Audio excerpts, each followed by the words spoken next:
juga menyampaikan bahwa bobot resiko sesungguhnya dari penggunaan media sosial adalah ini Bapak Ibu. Di samping sisi positifnya yang alhamdulillah kita rasakan, kita jangan lupakan bahwa dalam setiap perubahan ada positif dan negatif.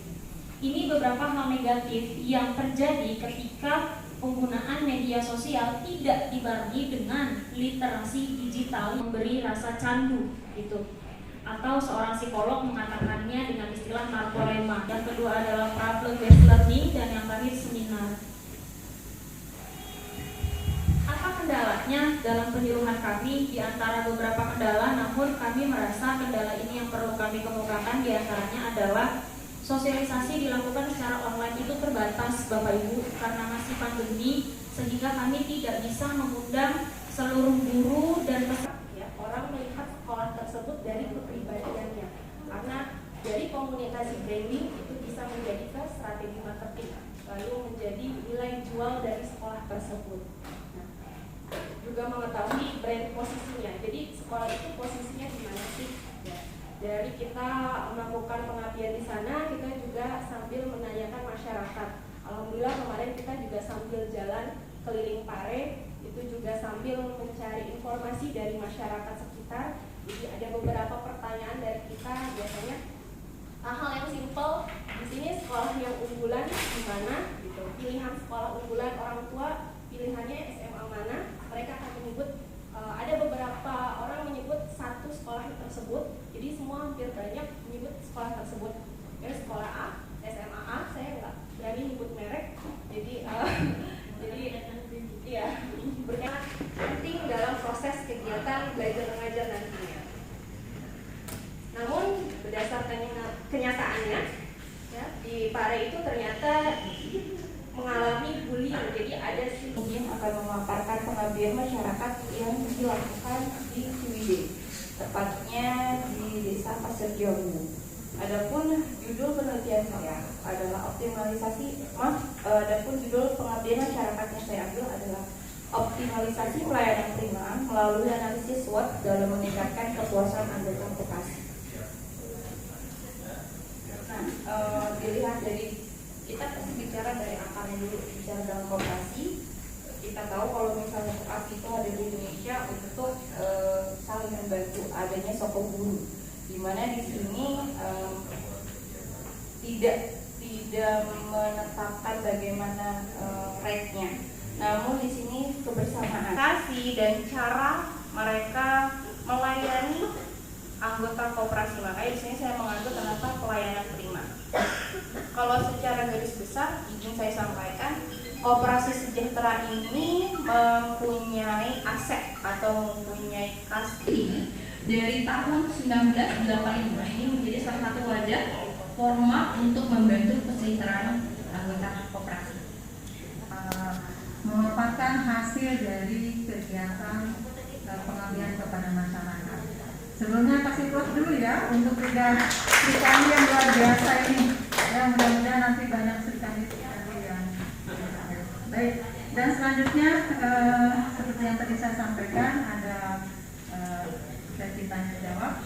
Tidak mengenal tempat, bisa dilakukan di mana saja, siapa saja bisa menjadi korban, dan siapa saja bisa menjadi pelaku. Joknya kita kemarin waktu di Pare ya Pak, maksudnya bercanda-bercanda kita mau sosialisasi tentang bully kaum ini. Jangan-jangan kita pelaku dan objek bully juga gitu. Karena ini nggak dibatasi siapa, bagaimana, kapan dan gimana. Kalau misalnya pertanyaannya tadi apakah mungkin bisa diterapkan di level perguruan tinggi, mungkin. Menurut saya bisa, dan saya yakin optimis saya sangat bisa kalau untuk di tingkat perguruan tinggi ya Pak, karena pemahaman tentang bullying-nya juga kan lebih banyak daripada teman-teman yang di SMA. Kemudian bagaimana literasi media memberikan dampak yang berdasarkan gini Pak, berdasarkan hasil grand research teman-teman Bu Maryam dan tim itu ada angket yang disebarkan ke teman-teman di sekolah bahwa sepertinya itu kalau saya juga wawancara, mereka sebenarnya nggak tahu bahwa yang mereka lakukan itu bully Pak. Mereka nggak tahu, karena ada pertanyaan begini, Bu, kalau saya panggil dengan nama julukan, apakah itu termasuk bully? Kalau saya ngatain teman saya di media sosial dari update status dia, apakah itu bully? Gitu. Itu adalah salah satu bentuk mereka belum memahami tentang literasi digital, belum memahami tentang cyberbullying, sehingga mereka menganggap bahwa hal ini biasa gitu. Sebenarnya saya udah jawab pertanyaan dari Pak Bambang via WhatsApp juga.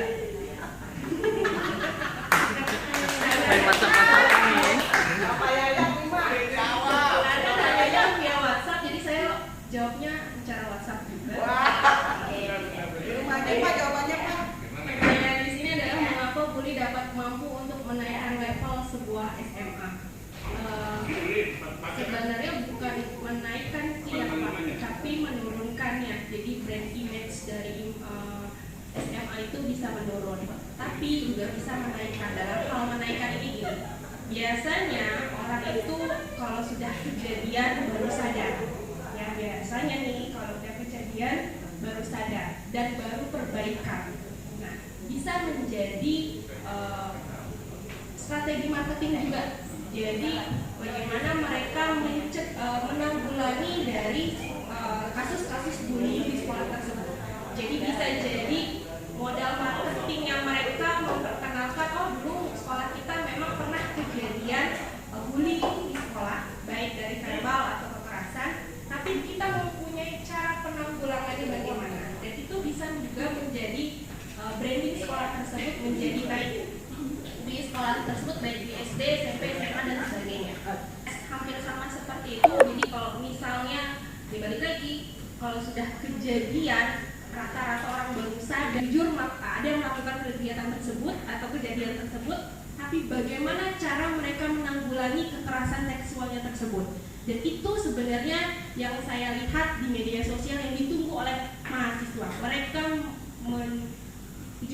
jujur dalam kejadian tersebut dan evaluasi dan memperbaiki. Dan itu bisa menjadi brand image sekolah tersebut menjadi meningkat. Oh ternyata sekolah tersebut bisa mencegah atau mengurangi kasus-kasus bullying atau pelecehan seksual terhadap kasus tersebut.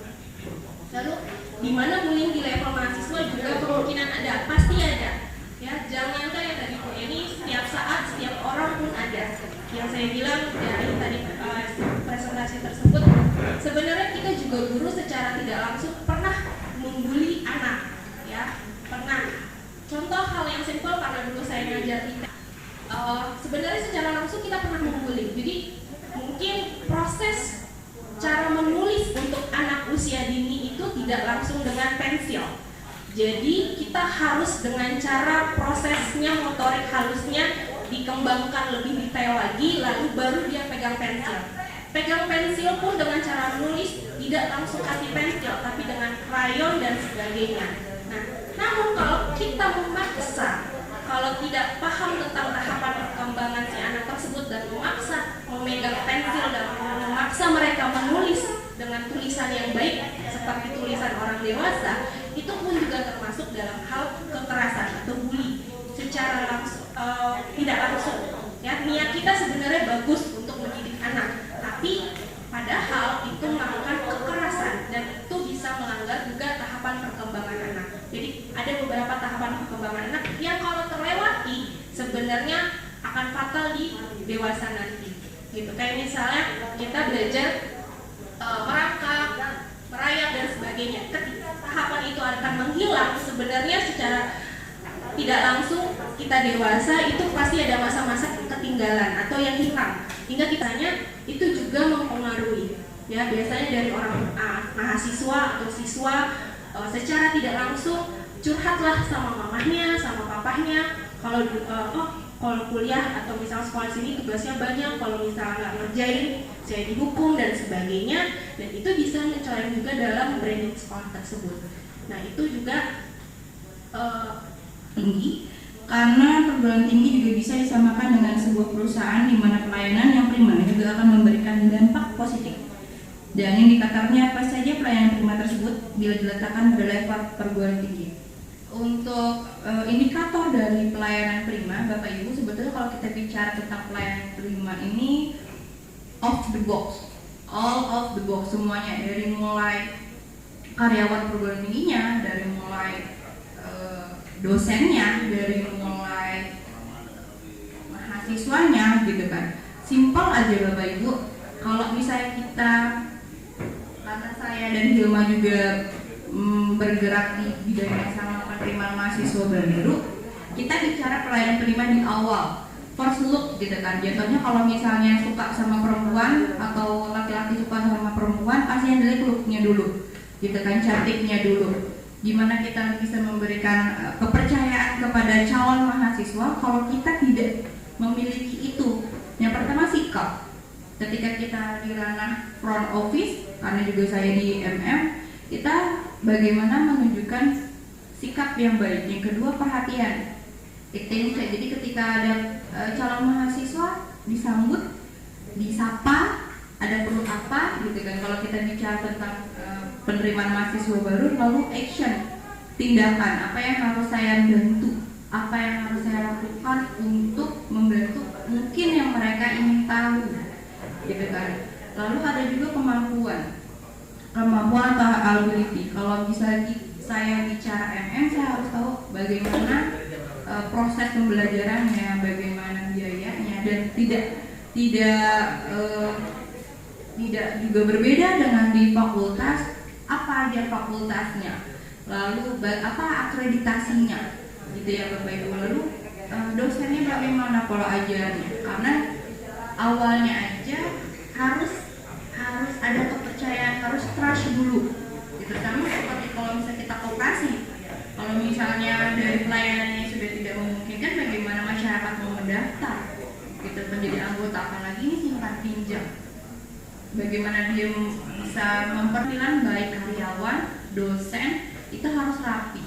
Dan itu yang saya lihat, rapi gitu kan. Lalu yang ketiga ada tanggung jawab sebagai loyalitas kita sebagai pekerja di baik perusahaan atau universitas ataupun di koperasi. Tanggung jawabnya seperti apa? Seperti itu. Itu aja Bapak Bambang yang bisa saya sampaikan. Terima kasih. Wassalamualaikum warahmatullahi wabarakatuh. Yang penelitian tentang bullying, apakah dalam kan pengabdian hasil penelitian, apakah diteliti juga untuk orang tuanya? Karena kan perempuan itu kita tahu anak tuh banyak hidup di rumah ya, banyak dengan keluarga, apalagi masa pandemi ini mereka lebih banyak dengan orang tuanya daripada di sekolah. Terus kalau untuk penyuluhan ini apakah disertakan juga peserta penyuluhan selain guru, mahasiswa, untuk orang tuanya ikutkan nggak untuk penyuluhan ini? Ya, itu aja. Makasih. Belum aja jawab. Baik Ibu, mohon izin seperti yang di awal kami sampaikan bahwa pengabdian kami, penyuluhan kami itu berdasarkan hasil penelitian, berdasarkan hasil grand research dari tim PARE, Bu Mariam dan teman-teman, Bu Mariam, Bu Suli, Pak Cahyono, bahwa dari hasil tersebut tadi kami sampaikan di PPT kami ada 3 variabel Ibu, ada keluarga, ada ekonomi, ada media. Kenapa kami tidak membahas tentang keluarganya juga? Bukankah mereka sebagai besar waktunya juga di rumah gitu pertanyaannya? Karena berdasarkan hasil penelitian bahwa pengaruh yang paling besar itu dari media Bu, gitu. Sehingga kami mengangkat tentang cyberbully ini dan literasi digital dan brandingnya tadi demikian ke sekolah, gitu ya Bu. Jadi bukan berarti kami menganggap bahwa di keluarga tidak ada, tentu ada, tapi karena berdasarkan hasil penelitian itu banyaknya dipengaruhi oleh media, maka kami mengambil dari media. Itu yang pertama. Kemudian yang kedua, kemarin yang menjadi objek penyuluhannya siapa saja? Ada kepala sekolah, ada wakil, ada teman-teman dari OSIS yang tujuannya nanti mereka jadi duta anti cyberbully di sekolah. Kenapa orang tua nggak diajak juga? Kembali lagi jawabannya bahwa ini berdasarkan hasil dari grand research kami di PARE. Gitu ya Bu. Masukan dari Ibu sangat baik. Insya Allah kedepannya kami bisa melakukan program yang lebih luas lagi sehingga bisa mengajak orang tua juga untuk ikut berpartisipasi dalam gerakan mencegah cyberbully di keluarga.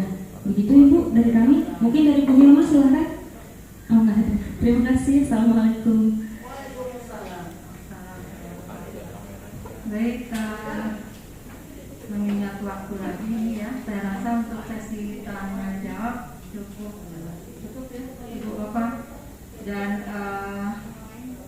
bisa saya sarankan ya bahwa dari kegiatan pengabdian masyarakat ini memang perlu ditindaklanjuti dalam bentuk pelatihan dan pendampingan, karena saya rasa dari 3 paparan yang disampaikan oleh 3 narasumber itu, baik dalam pelatihan bullying atau berkaitan dengan koperasi, sama-sama perlu ditindaklanjuti. Bagaimana program literasi digital ini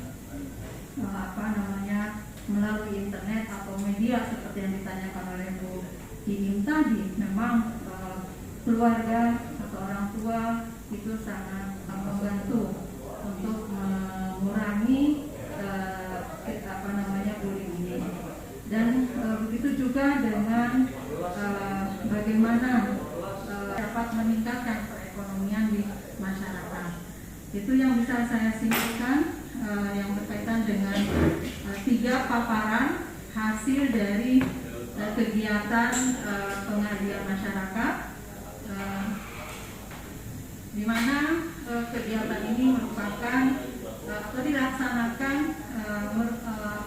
program penelitian kebijakan Merdeka Belajar Kampus Merdeka dan pengabdian masyarakat yang berbasis hasil penelitian dan Purwarupa Perguruan Tinggi Swasta Ditjen Dikti-Ristek tahun 2021. Maka dengan berakhirnya apa yang disampaikan ini, maka kegiatan ini juga kami tutup.